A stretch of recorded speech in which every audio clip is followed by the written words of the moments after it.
बहुजन सौरभ, बहुजनांच्या सामाजिक व सांस्कृतिक चळवळीचे मुखपत्र। नमस्ते, जय भीम।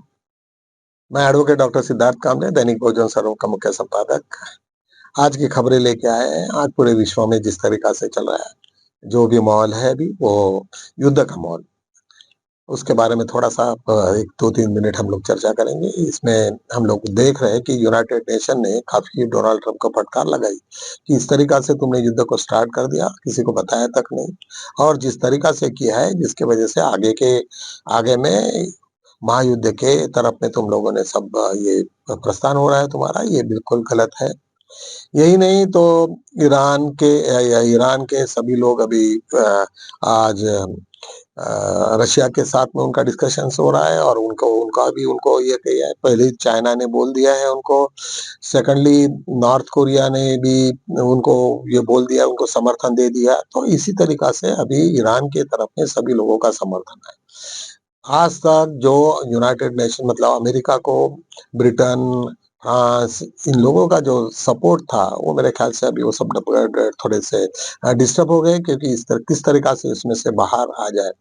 अभी का माहौल ऐसे दिख रहा है कि ईरान जैसा देश, सब कट्टरपंथी लोग, लेकिन आज तक यही सोच रहे थे कि वो सब रिलीजियस लोग हैं, वो इतना साइंटिफिकली इतना इम्प्रूव नहीं होंगे। लेकिन जिस तरीका से उन लोगों के इज़राइल के ऊपर में, इज़राइल एक बहुत ही शाकिर एक देश है, जिसमें जिन लोगों ने स्पाई लोगों का, जो तुम्हारा पेगासस वगैरह-वगैरह सब दुनिया भर के लफड़े करने में और साइंटिफिकली बड़ा इम्प्रूव हो गया हुआ, और छोटा-सा देश पूरे पूरे मिडल ईस्ट में उसने तहलका मचा दिया था। लेकिन आज उसको ये समझ गया कि किसी को भी अंडर एस्टिमेट करना ये कितना गलत है।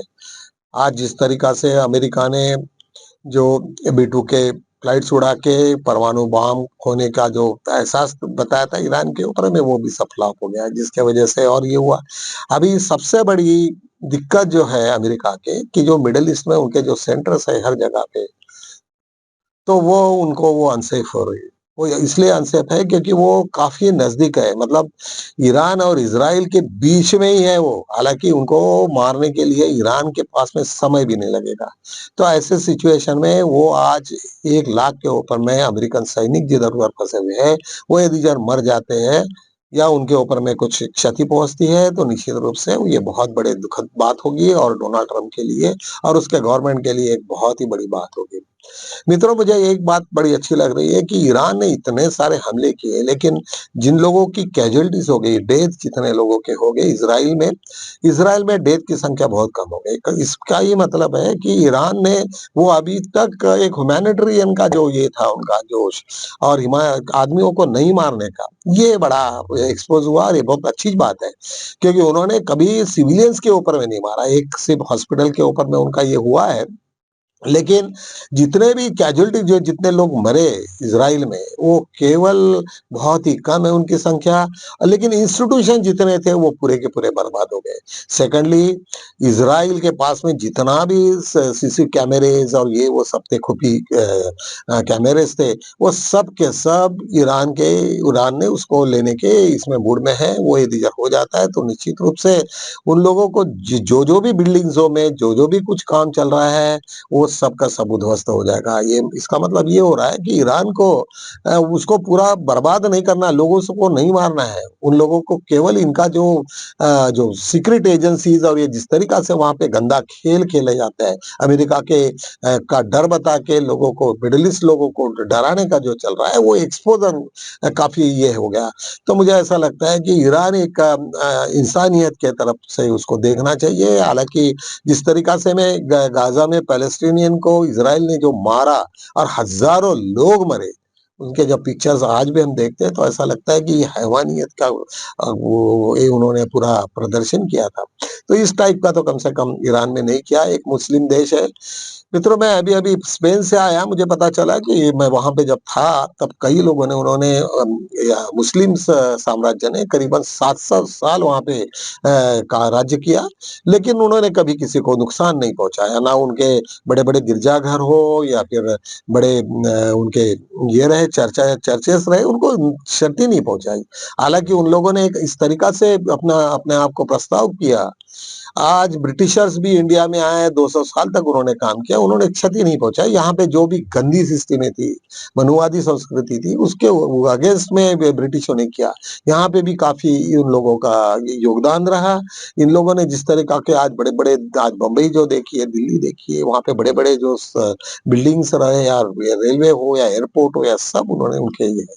तो कहने का मतलब क्या है कि मेरे को ये है कि मुस्लिमों के बारे में जिस तरीक़ा से द्वेष फैलाने का काम संपूर्ण ये है इन लोगों ने किया है, बीजेपी ने किया है, वो सही नहीं है।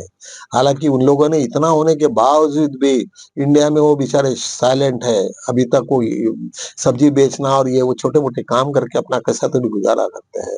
तो इस तरीक़ा से इस तरीक़ा देखना नहीं चाहिए। सबसे बड़ी आज के एक इम्पोर्टेंट जो न्यूज़ है, जो ईरान ने आज ऐलान कर दिया कि उसको स्ट्रेंट हॉर्मुज़ करके एक ऐसा कैनल है, समुद्र का रूट है जो ईरान से होके जाता है, जिसमें करीबन 25 टू 30% वहाँ से पूरा तेल और कच्चा ये गैस जाता है।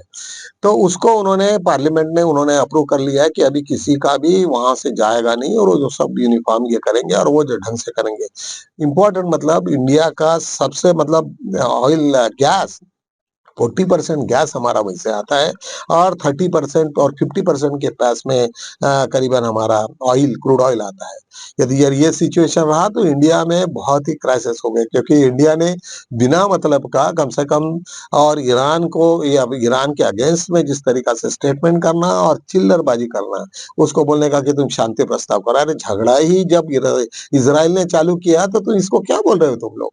और डोनाल्ड ट्रम्प के सामने में जिस तरीका से हमारी हालत बन गई है वो बहुत बुरी है। मैंने कल ही आपको बोला हमारे वीडियो में कि कम से कम कांग्रेस ने इतना तो एक साहस बताया कि भई जिस तरीका से पैलेस्टाइनियन को तुम लोगों ने इज़राइल ने मारा, तब तुम चुपचाप बैठे थे और अमेरिका क्या कर रहा था? मतलब अमेरिका के अगेंस्ट में ही स्टेटमेंट दिया है कांग्रेस ने।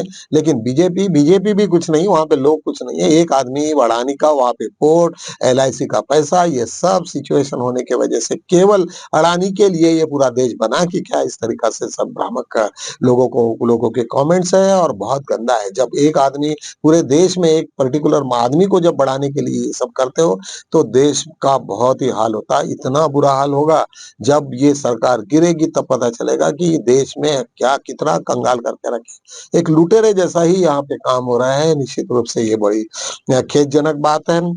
एक आज सुप्रीम कोर्ट की एक बहुत बड़ी एक याचिका भी लगी थी और उसमें तुमने उन लोगों जितने भी दागी लोग हैं जो जितने एमपीज़ हैं, उनके बारे में भी कुछ और नहीं ये आई है, उन लोगों के ऊपर में एक्शंस होने का अभी सिलसिला चालू हो गया। यही नहीं तो एक दूसरी भी एक न्यूज़ है, अभी कितनी सच है ये तो सब वक़्त ही बताएगा। मोदी और नायडू के बीच में काफ़ी रिफ्ट होने की बातें हैं, लेकिन मुझे नहीं लगता क्योंकि वो लोग मोदी ये किसी भी लेवल पे जाएँगे, कैसे भी कुछ भी कर सकते हैं, पाँव पकड़ेंगे, रोएँगे, सब कुछ करेंगे, लेकिन वो अपने आप को पावर से नहीं कम करेंगे, दखल-अंदाज़ नहीं करेंगे। आज जिस तरीक़ा से आरएसएस को इवन नीचे देखना पड़ता है, आरएसएस को भी कुछ नहीं चलता उसका। इतना बड़ा संगठन जिसके भरोसे पे मोदी वहाँ बैठे हैं, लेकिन उसका कुछ कोई असर नहीं हो रहा। एक और ये युद्ध से संबंधित है कि इंटरसेप्टर जो क्या होता है कि जब भी कभी बॉम्ब्स आते हैं, तो इंटरसेप्टर उसको कैच कर लेता है और उसको न्यूट्रल कर लेता है। लेकिन इज़राइल के पास के वो पूरे के पूरे कम हो गए। सेकंडली अमेरिका ने जितने इंटरसेप्टर्स इनको भेजे थे, वो अभी अमेरिका को भी लग रहा है कि यदि यार थर्ड वर्ल्ड वॉर की यदि शुरुआत हो जाती विदाउट न्यूक्लियर, तो निश्चित रूप से उनके भी पास में ये नहीं है और उनकी पूरी हवा गोल हो जाएगी। शायद हो सकता है कि मुझे तो ये यहाँ तक लगता है कि अमेरिका का जितना बड़ा ये बताया कि वो इतने पहलवान है वगैरह-वगैरह, लेकिन 1 लाख पूरे बड़े उनके ये सोल्जर्स चारों तरफ में फैले हुए हैं, उनके एक्सपेंसेस, उनका पर कैपिटा इनकम और ये वो सब देखने के बाद में मुझे ऐसा लगता है कि ठीक है, वो हेल्दी है, सब कुछ है, लेकिन उनके ऊपर भी बहुत सारा कर्जा है, बहुत सारी सिचुएशन है। उस मान से चाइना ये बहुत काफ़ी मजबूत है। तो निश्चित रूप से साइंटिफिकली भी बहुत मजबूत है और बाकी भी चीज़ों में मजबूत है, तो मुझे लगता है कि इसका असर पूरे इंटरनेशनल लेवल पे होगा। यूनाइटेड नेशंस ने पूरा फटकार तो लगा ही ली है, तो इसी तरीक़ा से ये तुम्हारे वार्तालाप और बाकी की चीज़ें तो तुम रोज़ ही देख ही रहे हो, जिस प्रकार से वार की जो-जो भी है, तो उससे डिटेल में मैं नहीं जाऊँगा, क्योंकि डिटेल में जाने से तुमने ऑलरेडी देखा हुआ है, पेपर पढ़ते हो, तो निश्चित रूप से मुझे लगता है कि आप वो सब देखोगे। इन्हीं शब्दों के साथ में मैं यहीं विराम करता हूँ, तब तक के लिए